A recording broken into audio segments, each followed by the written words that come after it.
Bank के बारे में बात करेंगे, जो कि earning report Q4 earning report 24 अप्रैल के दिन आते हुए देखने को मिले हैं और अर्निंग रिपोर्ट थोड़े बेहतर दिख रहे हैं एज ए प्राइवेट बैंक के अकॉर्डिंग अगर देखा जाए तो इंडस बैंक के देखिए प्राइस देखिए 847 पॉइंट का प्राइस 847.95 का प्राइस चल रहा है। 1.25% के आसपास में डीग्रोथ होता हुआ देखने को मिला। नीचे गिरी 66 करोड़ की मार्केट कैप है। 74 के पी का कंसर्न बोल सकते हैं। पी थोड़ी ज्यादा आती हुई दिख रही है।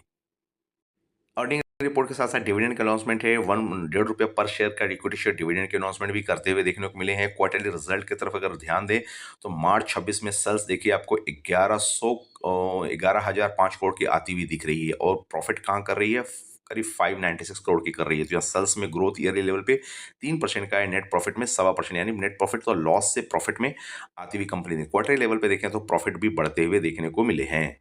सेल्स के डेटा को अगर कंपैरिजन करेंगे तो 10,633 करोड़ से 11,000 है और 11,375 करोड़ से यानी क्वार्टर लेवल पे गिरे हैं, ईयर लेवल पे बढ़े हैं। नेट प्रॉफिट देखिएगा तो लॉस से नेट प्रॉफिट 2328 करोड़ के लॉस से प्रॉफिट में आती हुई दिखी, जो कि क्वार्टर लेवल से इंप्रूव किया, जो कि अच्छी चीज मान सकते हैं। इंडसइंड बैंक के अगर मार्केट एस्टिमेशन डेटा के अकॉर्डिंग देखें तो सेल्स डी ग्रोथ होता हुआ देखने को मिला है। सेल्स का जो मार्केट डिमांड है 2.5% उससे नीचे जाती हुई दिखी है, लेकिन ईपीएस के हिसाब से जो ग्रोथ अच्छे आए हैं, करीब करीब 50% से ऊपर ईपीएस को बीट करता हुआ देखने को बोल सकते हैं। ईपीएस बीट हुए तो पी और आपके कम होते हुए देखने को मिल सकते हैं। इंडसइंड के अगर क्वार्टरली अपडेट को देखें, शेयर होल्डिंग पैटर्न को, तो प्रमोटर देखिए यहाँ पे डिक्रीज करते 0.01 के प्लेज आपको 74 15% के प्रमोटर होल्डिंग थी, 42% का प्लेज था। प्लेज आपको इंप्रूव होते हुए देखने को मिल रहे हैं, यानी आपको प्लेज हटते हुए देखने को मिल रहे हैं। एफआईएस की होल्डिंग 29% थी, जो कि डिक्रीज होती थी। डीआईएस 40% था, 3% से ईयरली बढ़ा है, क्वार्टरली बढ़ा। तो डीआईएस की होल्डिंग यहाँ इंप्रेसिव देखने को मिल रही है। यहाँ के सभी की बिकवाली है, बट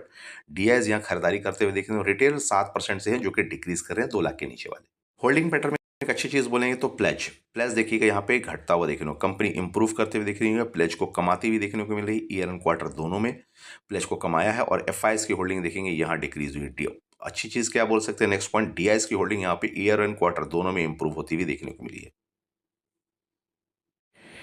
इंडसइंड के बिजनेस के थोड़ा सा अगर देखें तो रिटेल बैंकिंग में 65% है, टर्सरी में 16% है, कॉर्पोरेट में 70% काम करती है। लोन कहाँ दे रही है, लार्ज कॉर्पोरेट को 54% लोन प्रोवाइड कर रही है एंड कॉर्पोरेट को मिड साइज कॉर्पोरेट को 35%, यानी कॉर्पोरेट लोन ज़्यादा देखने को मिल रहे हैं। स्मॉल कॉर्पोरेट लोन में 13% देखने के। लोन ब्रेकअप के थ्रू कमर्शियल व्हीकल लोन 18% है, कार लोन 15% है, इक्विपमेंट में 6% है एंड लॉन्ग एजेंट प्रॉपर्टी में अगेंस्ट लोन अगेंस्ट प्रॉपर्टी में आपको 6% दिख रहे हैं। लोन देने के कंडीशन थोड़े से बेहतर इंडसइंड के दिख रहे हैं। इनके प्राइस सेक्शन को थोड़ा सा समझे तो 880 का 850 का प्राइस चल रहा है। एक दिनों में गिरावट है, 2 दिनों के अंदर में पॉजिटिव में है, 5 दिनों का 1 मंथ के अंदर में 7% की पॉजिटिव है, 6 मंथ के अंदर में 10% का उछाल दिख रहा है।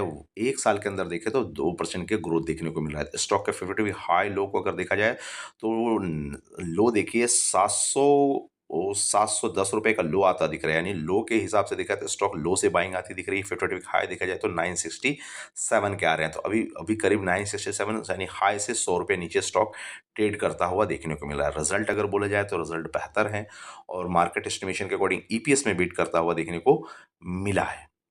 थैंक यू फ्रेंड, आपका कैसा लगा, अच्छा लगा तो चैनल को लाइक करें, सब्सक्राइब करें।